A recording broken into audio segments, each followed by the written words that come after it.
Hello everyone, मैं विनय Upadhyay present कर रहा हूँ और शुरू करते हैं हम लोग आज का वीडियो।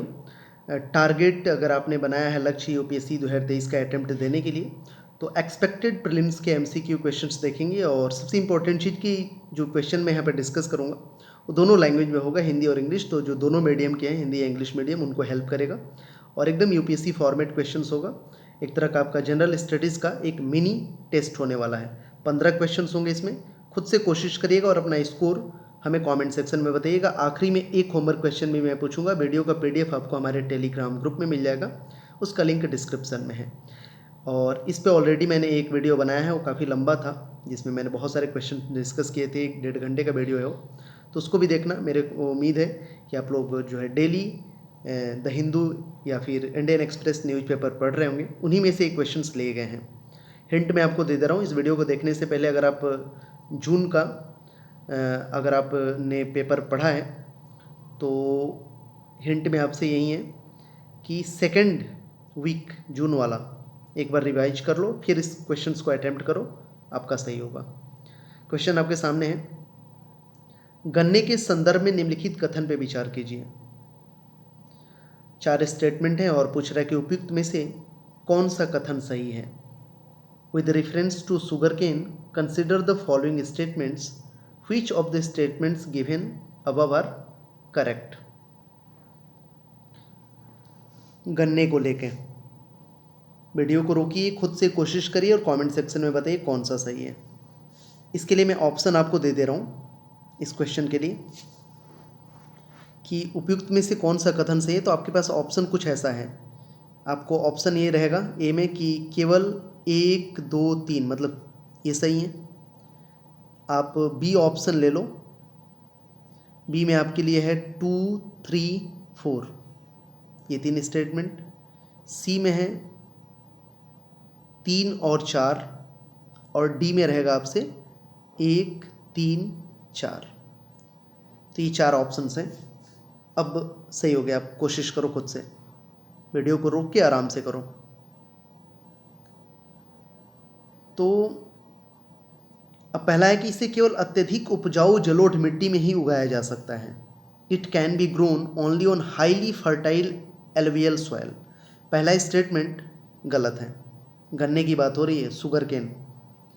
तो क्या इसे केवल अत्यधिक उपजाऊ जलोढ़ मिट्टी में ही उगाया जा सकता है? नहीं, इसे बलुई दोमट मिट्टी से लेके दोमट मिट्टी तक सभी प्रकार की मिट्टी में ही होता है, क्योंकि ये अच्छी तरह से जल निकासी वाली मिट्टी है, बलुई दोमट मिट्टी। तो पहला स्टेटमेंट तो गलत है। इसमें बहुत ज़्यादा यांत्रिक और शारीरिक श्रम की आवश्यकता होती है। It mostly requires the use of mechanical labour and very rare manual labour. शारीरिक श्रम के साथ जो है यांत्रिक श्रम दोनों चाहिए। तो सिंपल सी बात है, इसमें बुआई से लेकर कटाई तक सिर्फ शारीरिक श्रम की आवश्यकता होती है। मैकेनिकल वाला कोई यूज नहीं है इसमें, यांत्रिक यूज नहीं है। ये दूसरा स्टेटमेंट भी गलत है। ठीक है, बुआई में भी इसमें इंसानों की ज़रूरत पड़ती है और कटाई में भी इंसानों की ज़रूरत पड़ती है। नेक्स्ट है कि इसके लिए गर्म और आर्द्र जलवायु की आवश्यकता होती है। It requires hot and humid climate. तो ये सही है। गन्ना के लिए गर्म और आर्द्र जलवायु या ह्यूमिड क्लाइमेट चाहिए। इसका जो टेम्परेचर होता है ना, इसके लिए वो 21 से 27 के बीच में, 21 डिग्री सेल्सियस से लेकर 27 डिग्री सेल्सियस के बीच का टेम्परेचर इसके लिए सही होता है। ये वाला स्टेटमेंट सही है। जो थर्ड स्टेटमेंट है ना, वो सही है कि it requires a hot and humid climate, ये सही है। तीसरा सही है। ब्राज़ील के बाद भारत गन्ने का दूसरा सबसे बड़ा उत्पादक देश है। India is the second largest producer of sugar cane after Brazil. ये भी सही है। ब्राज़ील के बाद भारत गन्ने का दूसरा सबसे बड़ा उत्पादक देश है। तो इसमें 3 और 4 सही है और ऑप्शन आपको सी नज़र आ रहा होगा, ये लगा दोगे आप लोग करेक्ट। कितने लोगों के सही हुए हैं आंसर कमेंट सेक्शन में कराना। और इसी तरह के सेशन में डेली बेसिस पे अपलोड करने की कोशिश करूँगा। अगर आप अच्छा रिस्पॉन्ड करते हो इस वीडियो का, तो एकदम इसी तरह का यूपीएससी में इसी तरह के क्वेश्चंस आते हैं, प्रीवियस ईयर क्वेश्चंस अगर आप देख रहे होंगे तो। अच्छा, ये बताना कमेंट सेक्शन में कि भारत में गन्ना किस राज्य में सबसे ज़्यादा होता है, इसका आंसर करना। चलो नेक्स्ट है, निम्नलिखित कथन पे विचार कीजिए। Consider the following statements. उपयुक्त कथन में से कौन सा सही है? 3 आपके पास स्टेटमेंट है, वीडियो रोक लो, पढ़ो, और मैं आपको ऑप्शन दे रहा हूँ। ऑप्शन आपके पास रहेगा ए, 1 और 2 सही है। ऑप्शन बी आपके पास सही है कि 2 और 3 सही है। ऑप्शन सी आपके पास है कि 1 और 3 सही है। और ऑप्शन डी आपके पास है कि 1, 2, 3 तीनों सही है। ट्राई करो। तो Dibang is a tributary of the Brahmaputra river. पहला स्टेटमेंट है कि जो दिबांग है ब्रह्मपुत्र नदी की एक सहायक नदी है। Is it true? तो थोड़ा सा मैं आपको बता दूं, इस पे भी चर्चा हुआ था। अरुणाचल प्रदेश में वन्य जीव वैज्ञानिकों और संरक्षणवादियों ने दिबांग घाटी में प्रस्तावित एटलिन जल विद्युत परियोजना, जो कि 3097 मेगावाट से स्थानीय जैव विविधता के लिए खतरों को चिन्हित किया है, तो ये चर्चा में आया था। तो ये परियोजना जो है, अब यहाँ पे जो है ना, एटालिन जल विद्युत परियोजना को दिबांग नदी पर बनाने की योजना, ये सही है। यह परियोजना दिबांग नदी पर आधारित है और इसे 7 वर्षों में पूरा करने का ये प्रपोजल दिया गया है। तो तीसरा स्टेटमेंट तो मेरे को सही लग रहा है कि the Etalin hydro power project is plan to be constructed on the Dibang river. हाल ही में चर्चा में था ये। दिबांग ब्रह्मपुत्र नदी की एक सहायक नदी है जो अरुणाचल प्रदेश और असम राज्यों से होकर प्रवाहित होती है। तो ये सही है, दिबांग अरुणाचल प्रदेश और असम राज्य से, ये सब सही है, तीनों सही है। इसमें दिबांग की सहायक नदी और भी हैं, दीर, टैंगोन पर 2 बांधों का निर्माण की परिकल्पना भी की गई है। यह परियोजना हिमालयी क्षेत्र के सबसे समृद्ध जैव भौगोलिक क्षेत्र के अंतर्गत आती है और प्रमुख जैव भौगोलिक क्षेत्र जैसे पैलेरेक्टिक जोन और इंडो मलय क्षेत्र के जंक्शन पर स्थित है। तो इसमें तीनों स्टेटमेंट ये सही है। इस क्वेश्चन में आप जाओगे ऑप्शन डी के साथ। कितने लोग सही हुए? डेली प्रैक्टिस करेंगे, डेली ऐसा सेशन करेंगे। कोशिश करना आप लोग कि अगले साल प्रीलिम्स है ना 28 मई को 2023 में 10,000 MCQs सॉल्व करके जाना है और न्यूज़पेपर पढ़ते रहो। भारत बांग्लादेश संबंध के संदर्भ में निम्नलिखित कथन पर विचार कीजिए, कौन सा सही है? With reference to Indian Bangladesh relationship consider the following statements, which of the statements given above is or are not correct. अच्छा, सही नहीं है ये बताना है, क्वेश्चन ध्यान से पढ़ना है। Above is or are not correct. तो ऐसे क्वेश्चन में जब 2 रहता है ना स्टेटमेंट, तो सिंपल सा ऐसे ही होता है कि या तो 1 सही, या तो 2 सही, या तो 1 और 2 सही, और डी में हो जाएगा ना तो 1 सही ना तो 2 सही। ये ऑप्शंस होते हैं। तो इसको पढ़ो। कोविड-19 महामारी की शुरुआत के कारण ट्रेन सेवाओं को बंद करने के 2 वर्ष बाद भारत और बांग्लादेश के बीच यात्री रेल सेवाएं हाल ही में फिर से शुरू हो गई हैं। ट्रेन सेवाओं की बहाली के बाद जो है बहुत सारी ट्रेनों को झंडे दिखा के रवाना किया गया। ढाका से कोलकाता के लिए एक तो मैत्री एक्सप्रेस चलती है और न्यू जलपाईगुड़ी से ढाका के बीच मिताली एक्सप्रेस चलती है। कोलकाता से खुलने के लिए बंधन एक्सप्रेस, तो इसको आप समझ सकते हो। अभी पहला जो स्टेटमेंट है कि कोलकाता से खुलना तक बंधन एक्सप्रेस भारत और बांग्लादेश के बीच एक रेलवे लिंक है।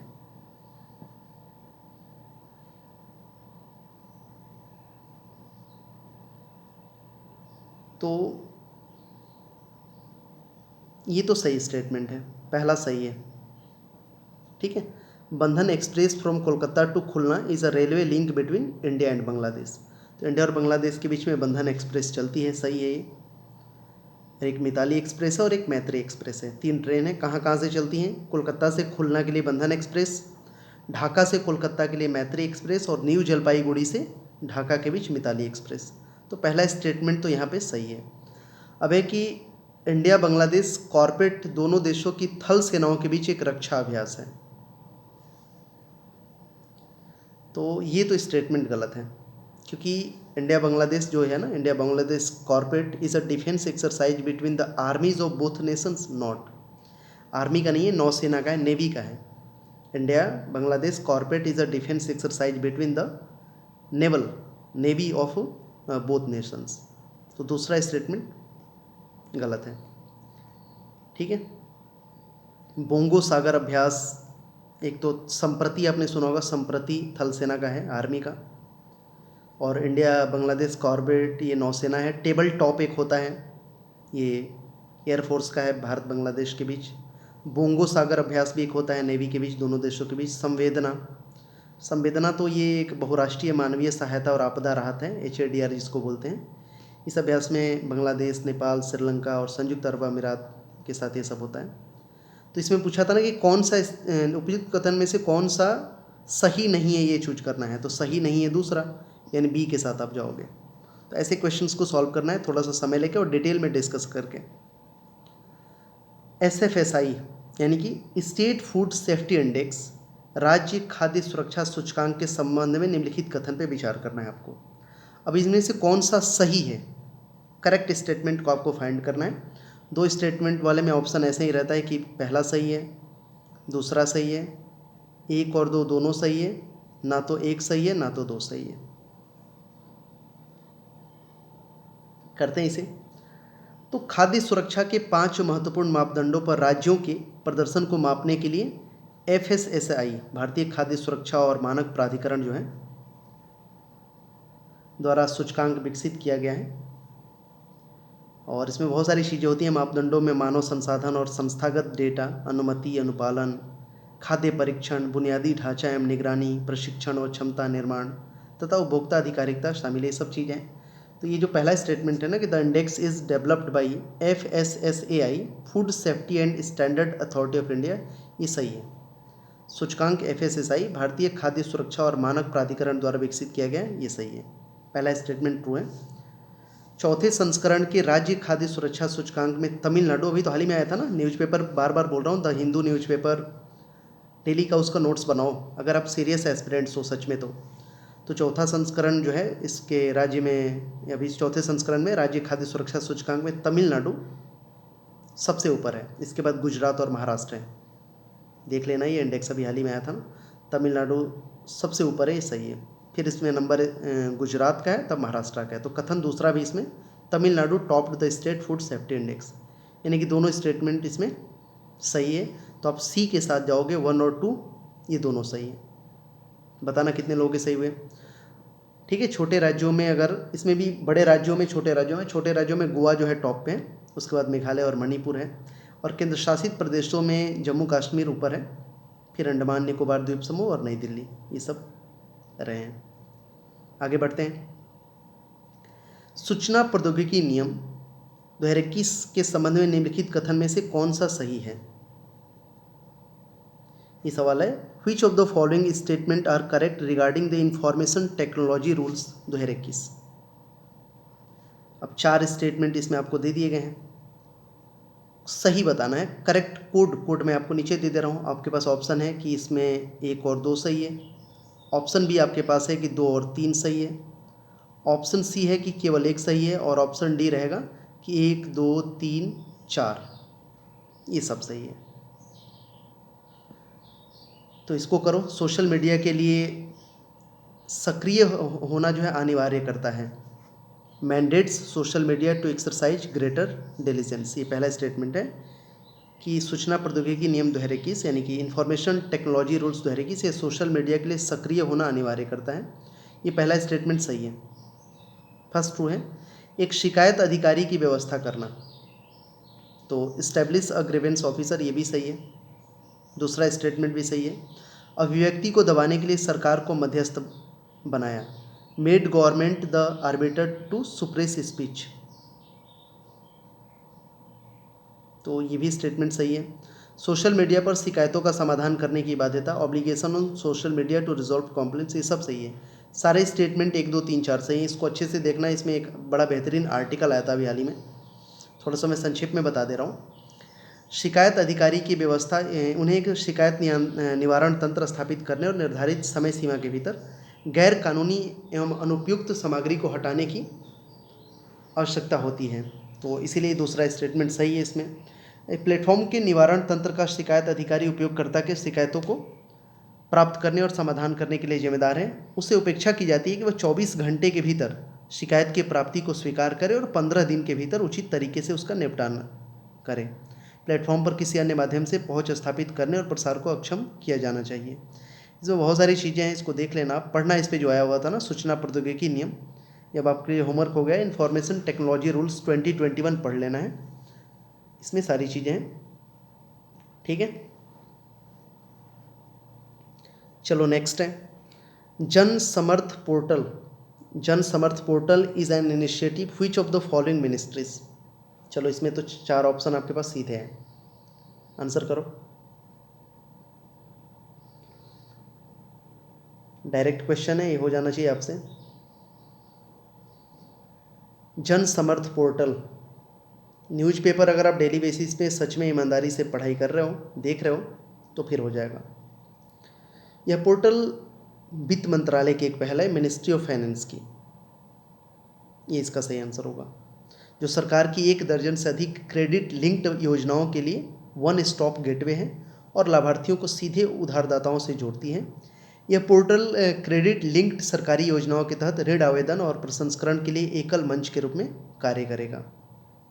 इस पोर्टल को लॉन्च करने का उद्देश्य कई क्षेत्रों में समावेशी वृद्धि और विकास को प्रोत्साहित करना है। इस पोर्टल से छात्र, किसान, व्यापारी, जो MSME वाले हैं, उसके साथ कई उद्यमियों के जीवन में सुधार होगा तथा स्टार्टअप जो इकोलॉजी सिस्टम है ना, उसमें भी ये मदद मिलेगी। तो जन Samarth portal ministry of finance का है। अब यह है, इसके बारे में बताओ, आईवासाई क्या है ये? AIWASI which of the following statements best describe, इसके बारे में है। रोक के वीडियो को आराम से करो, हाल ही में हुआ है AIWASI। थोड़ा सा कॉमन सेंस भी ऐसे क्वेश्चन में आप लगा सकते हो।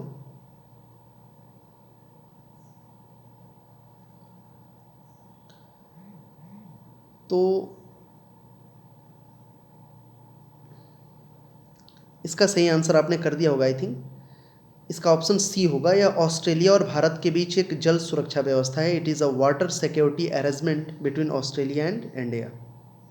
अब इसका आप देखो फुल फॉर्म मैच करा लो इसके साथ, Australia India water security arrangement, आप यहाँ से मैच कर जाएगा ये। ऑस्ट्रेलिया हेतु तकनीकी सहयोग भारत जल सुरक्षा पहल है ये,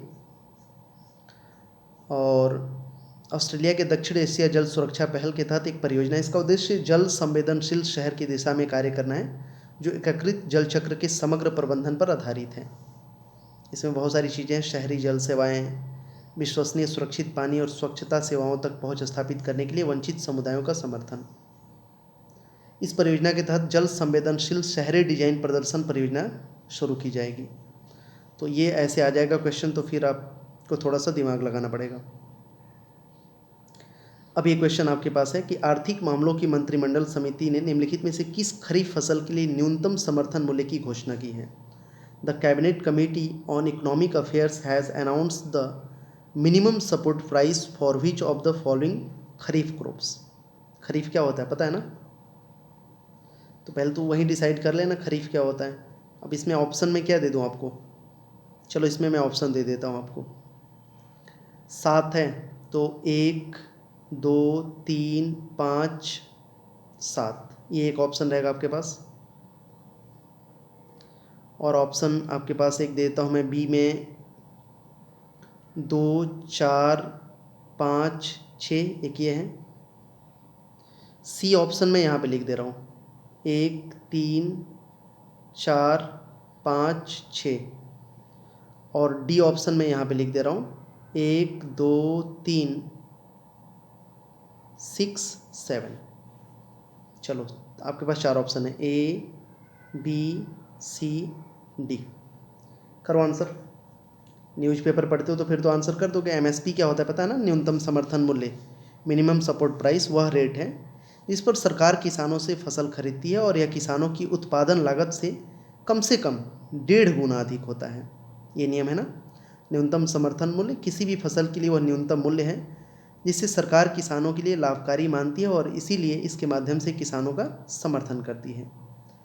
कृषि लागत और मूल्य आयोग जो है, इसके द्वारा सरकार को 22 जो मैंडेट क्रॉप्स हैं इसके लिए एमएसपी तथा गन्ना के लिए एफआरपी, ठीक है, उचित लाभकारी मूल्य की सिफारिश की जाती है। जो सीएसीपी है, कृषि लागत और मूल्य आयोग, कृषि एवं किसान कल्याण मंत्रालय का एक संलग्न कार्यालय है। तो 22 में से तो 14 खरीफ फसल है और 6 रबी फसल है और 2 इसमें जो कॉमर्शियल फसल है वो सब आती हैं। तो पता होना चाहिए आपको, अच्छे से इसके बारे में लिख लेना किस पे एमएसपी है। खरीफ फसल का एक तरफ, रबी फसल का एक तरफ, जो कॉमर्शियल फसल है जिसमें कच्चा जूट होता है, वर्जीनिया फ्लू क्यूड तंबाकू है, खोपरा है, ये सब है, अन्य फसल भी इसमें आता है। तो यहाँ पे सवाल खरीफ फसल वाला है ना। धान, ज्वार, बाजरा, मक्का, रागी, अरहर, मूंग, उड़द, मूंगफली इन सेल, सोयाबीन, सूरजमुखी, तिल, नाइजर बीज, कपास, ये सब 14 फसलें हैं। और रबी में 6 फसल में गेहूँ, जौ, चना, मसूर, तोरिया जिसको सरसों बोलते हैं, और कुसुम, ये सब हैं। अब सिंपल सी बात है, अगर मैं इसमें देखूं 5 नंबर, तो ये मसूर क्या है? दाल है ये, काइंड ऑफ, ये रबी फसल है। थोड़ा सा ऐसे सॉल्व करना है क्वेश्चन आपको, ठीक है, यहीं प्रैक्टिस कर लो। मैं बार बार बोल रहा हूँ 10,000 कम से कम एमसीक्यू क्वेश्चन सॉल्व कर लो ऐसे ही। मसूर तो होगा नहीं, तो 5 किस में नज़र आ रहा है? सी में नज़र आ रहा है, ए में नज़र आ रहा है और बी में नज़र आ रहा है। ये होगा ही नहीं, सीधे सीधे डी आंसर हो जाएगा। क्लियर? मसूर क्या है? एक तरह का रबी फसल है, ये दाल है ना, तो ये होगा नहीं। ठीक है, हमारे ऑप्शन में 1 2 3 6 7 है, यानी 1 2 3 और उसके बाद 6 7 तिल मूंग, यानी कि जो ये रेपसीड और मसूर ये दोनों है ना, 4 और 5, ये रबी फसल है। तो यहाँ पे ये सवाल था सिंपल सा, थोड़ा सा कॉमन सेंस से, तो ये एमएसपी वाला आप क्लियर कर लेना, यहाँ से क्वेश्चन नहीं छूटना चाहिए आपका। क्लियर भी कर दिया होगा मैंने। टोटल 22 फसल होता है, नाम कर लेना, ऐसे 3 बना लेना 22 का, रबी, खरीफ और कॉमर्शियल।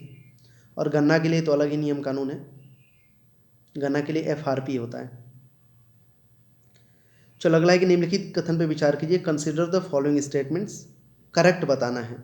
अब 2 है इसमें, तो ऑप्शन ऐसा रहता है 2 के लिए, केवल 1, केवल 2, 1 और 2 दोनों, और डी में ना तो 1 ना तो 2। सवाल पढ़ना है आपको।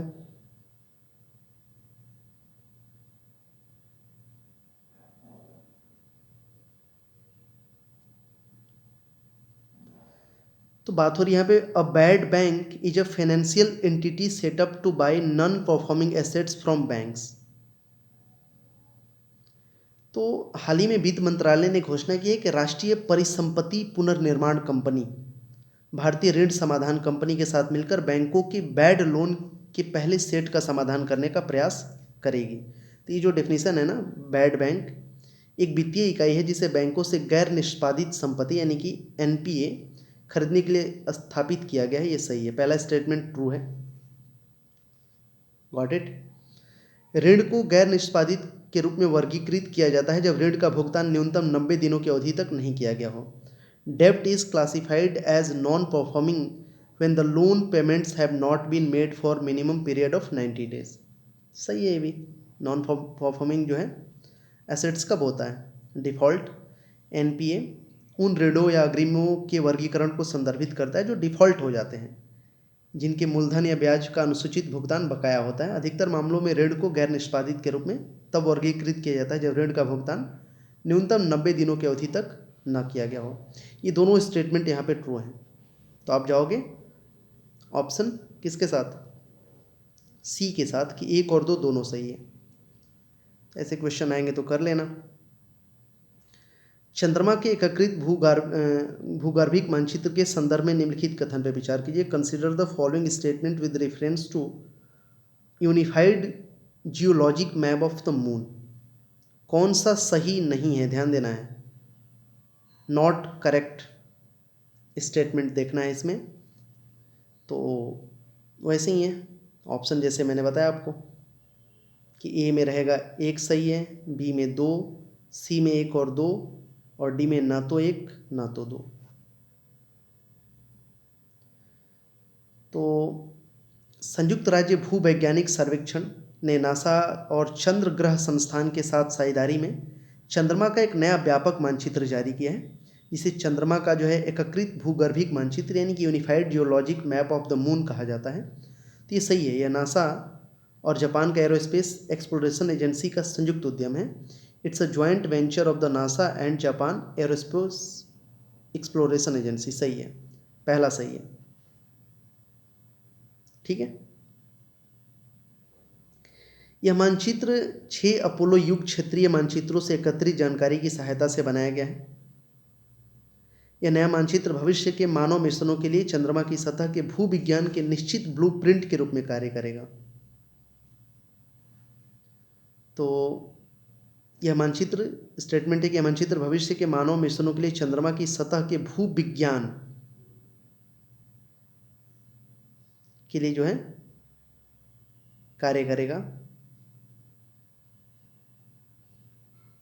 तो ये सही स्टेटमेंट है। पहला स्टेटमेंट क्या था? 1 second, let me check first.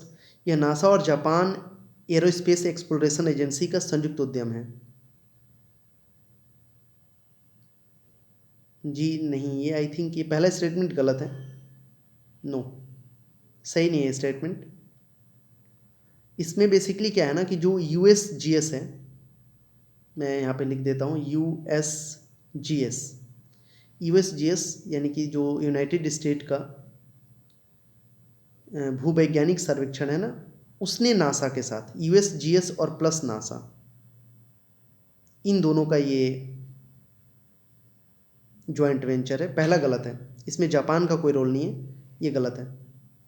यानी पहला गलत है और दूसरा सही है, लेकिन सवाल हमसे पूछा है कि कौन सही नहीं है, तो पहला ही सही नहीं है। आप इसमें ऑप्शन ए के साथ जाओगे। सॉरी, मेरे से गलती हो गई थोड़ा सा देखने में, तो फिर से मैंने इसे करेक्ट कर लिया। इसी तरह से सावधानी बरतनी होगी, छोटी सी गलती फिर काम ख़त्म, इसीलिए अच्छे से करना है। इसमें जापान का कोई रोल है ही नहीं। ये भी हाल ही में ये भी आया था न्यूज़पेपर में। चलो इसका आंसर करो। इसीलिए द हिंदू का नोट्स बना रहे हो डेली बेसिस पे, तो फिर करेंगे अगला क्विज भी जल्दी करेंगे अगर आप इस पे अच्छा रिस्पॉन्स करते हो तो। विच of the following statements regarding the global sustainable development report 2022 is or are correct? इसमें करेक्ट बताना है आपको कि वैश्विक सतत विकास रिपोर्ट 2022 के संबंध में निम्नलिखित कथन में कौन सही है।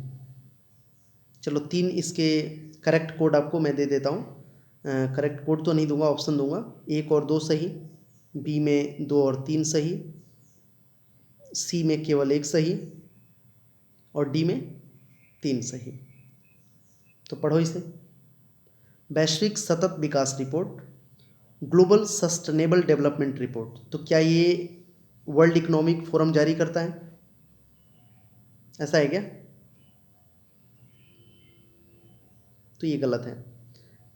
वर्ल्ड इकोनॉमिक फोरम का इससे क्या लेना देना है? सतत विकास के क्षेत्र में व्यवहारिक समस्याओं के समाधान को बढ़ावा देने के लिए आपने सुना होगा सतत विकास जो लक्ष्य है ना, एसडीजी का आपने नाम सुना होगा ना, सस्टेनेबल डेवलपमेंट जो हमारे गोल हैं, उसी की बात हो रही है ना यहाँ पे। तो इसको लागू करने के लिए वैश्विक स्तर पे वैज्ञानिक एवं तकनीकी विशेषज्ञता जुटाने के लिए SDSN है, इसके लिए संस्था है SDSN द्वारा इसे वर्ष 2012 में शुरू किया गया था। तो पहला स्टेटमेंट तो सही नहीं है। SDSN है ये जो है मतलब सस्टेनेबल डेवलपमेंट,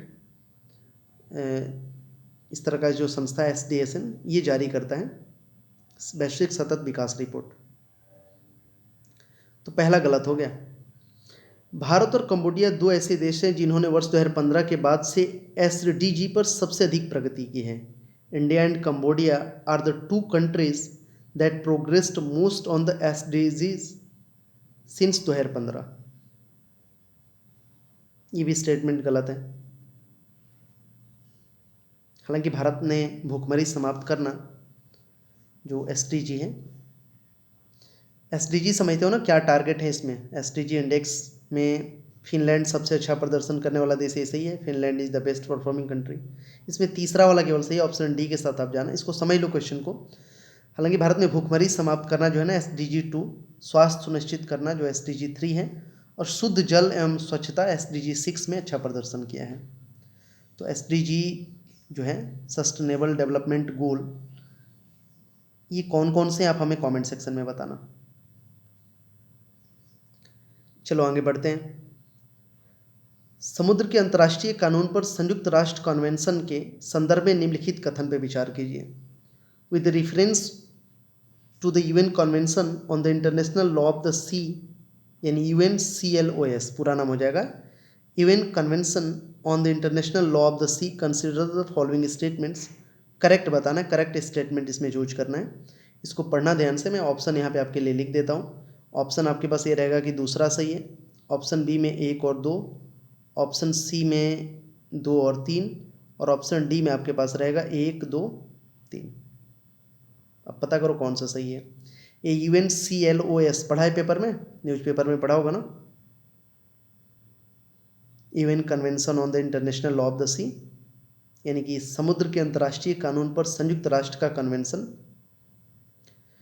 तो यह समुद्री क्षेत्रों को 5 मुख्य क्षेत्रों में विभाजित करता है। Divides marine areas into 5 main zones. सही है, आपने पढ़ा होगा ना EEZ। इसे समुद्र का नियम भी कहा जाता है, इस UNCLOS को। 1982 का एक अंतर्राष्ट्रीय समझौता है जो समुद्री और समुद्री गतिविधियों के लिए कानूनी ढांचा स्थापित करता है। इसे समुद्र का नियम भी कहा जाता है। यह समुद्री क्षेत्रों को 5 मुख्य क्षेत्रों में विभाजित करता है। एक तो इसमें आंतरिक जल होता है, प्रादेशिक सागर, सन्निहित क्षेत्र, अनन्य आर्थिक क्षेत्र जो है EEZ का आपने नाम सुना होगा, और उच्च समुद्र, ये सब सही है। एक अंतर्राष्ट्रीय सम्मेलन है जो समुद्री क्षेत्रों पर राज्य के अधिकार के लिए एक रूपरेखा निर्धारित करता है। यह विभिन्न समुद्री क्षेत्रों को एक अलग कानूनी स्थिति प्रदान करता है। तो ये जो दूसरा वाला है ना, कि एकमात्र अंतर्राष्ट्रीय सम्मेलन है जो समुद्री स्थानों में राज्य के अधिकार क्षेत्र के लिए एक रूपरेखा निर्धारित करता है, ये सही है। It is only international convention that stipulates a framework for a state jurisdiction in maritime spaces, ये सही, दूसरा भी सही है। इसमें पहला भी सही हो गया, दूसरा भी सही हो गया। अब तीसरा की हम लोग बात करेंगे। तो यह तटीय राज्यों और महासागरों को नेविगेट करने वालों द्वारा अपतटीय शासन के लिए आधार प्रदान करता है। यह न केवल तटीय राज्यों के अपतटीय क्षेत्रों को विभाजित करता है, बल्कि 5 संकेंद्रित क्षेत्रों में राज्यों के अधिकारों और जिम्मेदारियों के लिए विशिष्ट मार्गदर्शन भी प्रदान करता है। तो यह सम्मानित क्षेत्रों में राज्यों के अधिकारों और जिम्मेदारियों के लिए विशिष्ट मार्गदर्शन प्रदान करता है। It provides specific guidance for states rights and responsibilities into the suspected zones, ये भी सही है। इसमें तीनों स्टेटमेंट सही हैं। डी के साथ जाना, अभी इस पर चर्चा हुई है UNCLOS, तो इसके बारे में आप पढ़ लेना। चलो आगे बढ़ते हैं। और ऐसा क्वेश्चन आ चुका है ना प्रीलिम्स में 2022 वाले में। एजियन सागर की सीमा पर अवस्थित है कौन सा देश? सही आपको करना है यूजिंग आंसर राइट कोड। मैं कोड यहाँ पे दे दे रहा हूँ। अब वर्ल्ड मैप आपके दिमाग में होना चाहिए, या फिर फटाक से ले आओ और इसको सॉल्व करो। आपके पास ऑप्शन ए है 1 4, बी में दे दे रहा हूँ आपको 1 2 3, सी में आपको दे दे रहा हूँ 2 3 4, और डी आपके पास है 1 2 3 4 5, सब रहेगा ऑल। एजियन सागर ध्यान में आ रहा है? कहाँ है एजियन सागर? ध्यान में लाओ। तो एजियन सागर, अगर मैप को ध्यान से तुम देखोगे ना, वर्ल्ड मैप को, मेडिटेरियन सी के ठीक ऊपर जाओ। वर्ल्ड मैप अगर आपके सामने है तो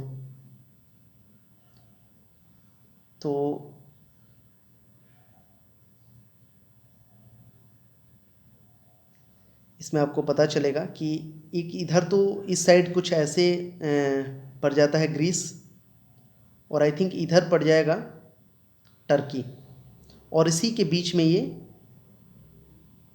एजियन सी है। ऐसे देखना मैप में, गॉट इट? तो इसका आंसर आप करना। तुर्की को तो टच करेगा ही राइट साइड से, लेफ्ट साइड से ग्रीस को भी करेगा। 1 4 के साथ जाना आप, ऑप्शन ए। मैप में ज़रूर देखना, मेडिटेरियन सी के ऊपर तुर्की और ग्रीस एजियन सागर के साथ सीमा साझा करते हैं। लेकिन यूक्रेन, बुल्गारिया और इटली सीमा साझा नहीं करते, ये सब नहीं है। ऑप्शन ए सही रहेगा। ठीक है, टर्की और ग्रीस इसको टच करते हैं, एजियन सागर को, एजियन सी को। नेक्स्ट है स्लो फैशन मूवमेंट के संदर्भ में निम्नलिखित कथन पे विचार करना है, सही उत्तर बताना है आपको। स्लो फैशन मूवमेंट के लिए दोनों स्टेटमेंट में से कौन सही है? आपके पास ऑप्शन है एक सही है, ऑप्शन बी दो सही है, ऑप्शन सी एक और दो दोनों सही है, ऑप्शन डी ना तो एक सही है ना तो दो सही है।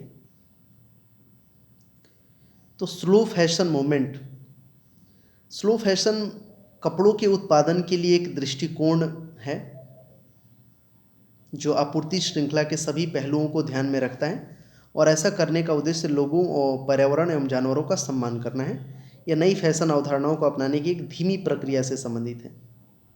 तो आप इसको बोलोगे कि कथन जो दो है सही है, it is concern with the tardy process of adopting new fashion streams. पहला स्टेटमेंट सही है।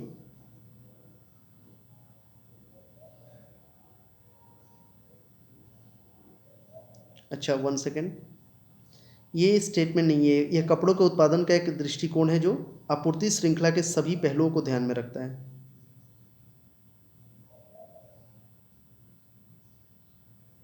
स्लो फैशन फास्ट फैशन के ठीक विपरीत है। यह नई फैशन अवधारणाओं को अपनाने की धीमी प्रक्रिया से संबंधित नहीं बल्कि गुणवत्तापूर्ण कार्य के आधार पर विचारशील और क्यूरेटेड फैशन का संग्रह है। इसको लेना आप, दूसरे जो है इसको सही बोलना, इसको सही करना आप दूसरे वाले को। स्लो फैशन कपड़ों के उत्पादन के लिए एक दृष्टिकोण है जो आपूर्ति श्रृंखला के सभी पहलुओं को ध्यान में रखता है, और ऐसा करने का उद्देश्य लोगों, पर्यावरण एवं जानवरों का सम्मान करना है। It is an approach to producing clothing which takes into consideration all aspects of supply chain. ये सही है, ये वाला सही है। ये जो पहला स्टेटमेंट है ना, ये गलत हो जाएगा। ये धीमी प्रक्रिया नहीं है, स्लो फैशन इसमें ऐड कर दिया है। स्लो फैशन तो इसका मतलब ये धीमी प्रक्रिया नहीं है। स्लो फैशन फास्ट फैशन के ठीक विपरीत है। यह नई फैशन अवधारणाओं को अपनाने की धीमी प्रक्रिया से संबंधित नहीं है बल्कि गुणवत्तापूर्ण कार्य के आधार पर विचारशील और क्यूरेटेड फैशन का संग्रह है। ठीक है, पहला कथन जो है ना, स्लो फैशन मूवमेंट की सही व्याख्या नहीं करता है, तो पहला गलत हो जाएगा। इसमें सही पूछा है तो ऑप्शन बी के साथ आप जाना। और आखिरी क्वेश्चन, क्वेश्चन नंबर 15।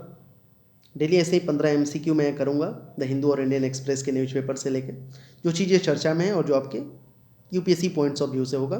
इसका PDF ले लेना, जिसमें मैं आंसर नहीं दूंगा। PDF ऐसे ही रहेगा नॉर्मल, उसमें खुद से प्रैक्टिस करना। जो उसका टेलीग्राम ग्रुप है ना, उसका लिंक डिस्क्रिप्शन में देना और शेयर करना, और ज़्यादा से ज़्यादा लोग जुड़ो, और डेली बेसिस पे ऐसे सेशन हम करेंगे। सिरूमलाई हिल्स के संदर्भ में निम्नलिखित कथन पे विचार कीजिए। Regarding Sirumalai hills consider the following statements, which of the statements given are correct. इसको मैं छोड़ दूँ क्या आप लोगों के लिए होमवर्क, या आंसर कर दूँ मैं? चलो होमवर्क छोड़ देता हूँ, मैं ऑप्शन आपको दे देता हूँ। इसमें आप ऑप्शन लिख लेना, ए 1 और 2 सही है, ऑप्शन बी लिख लेना कि 2 और 3 सही है, 2 और 3। ऑप्शन सी आपके पास रहेगा कि 1 2 3 ये तीनों सही है, और ऑप्शन डी आपके पास रहेगा कि कोई सही नहीं है, none of the above, non. चलो इसका आंसर करना आप लोगों के लिए मैं छोड़ दे रहा हूँ। वीडियो कैसा लगा कमेंट सेक्शन में बताना कि आपको ऐसा प्रैक्टिस डेली करना है, ऐसे 15-15 क्वेश्चंस द हिंदू और इंडियन एक्सप्रेस के न्यूज़पेपर में जो वर्तमान में चीज़ें चर्चा में हैं। तो आप हमें कमेंट सेक्शन में बताना। And thanks for watching this video. Channel को सब्सक्राइब करो, शेयर करो, और बोलो ज़्यादा से ज़्यादा लोग जुड़ें, और ऐसे ही सीरियस प्रैक्टिस करते हैं अपने 2023 के जो टारगेट बनाया है ना UPSC का एग्ज़ाम देने के लिए, प्रीलिम्स का, उसके GS को सही करते हैं। थैंक्स फॉर वॉचिंग दिस, मिलते हैं अगले वीडियो में। पीछे के 2-3 वीडियोज़ मैंने इस चैनल पर अपलोड किए हैं, नए चैनल है, तो इसको ज़्यादा से ज़्यादा सब्सक्राइब करिए सब लोग।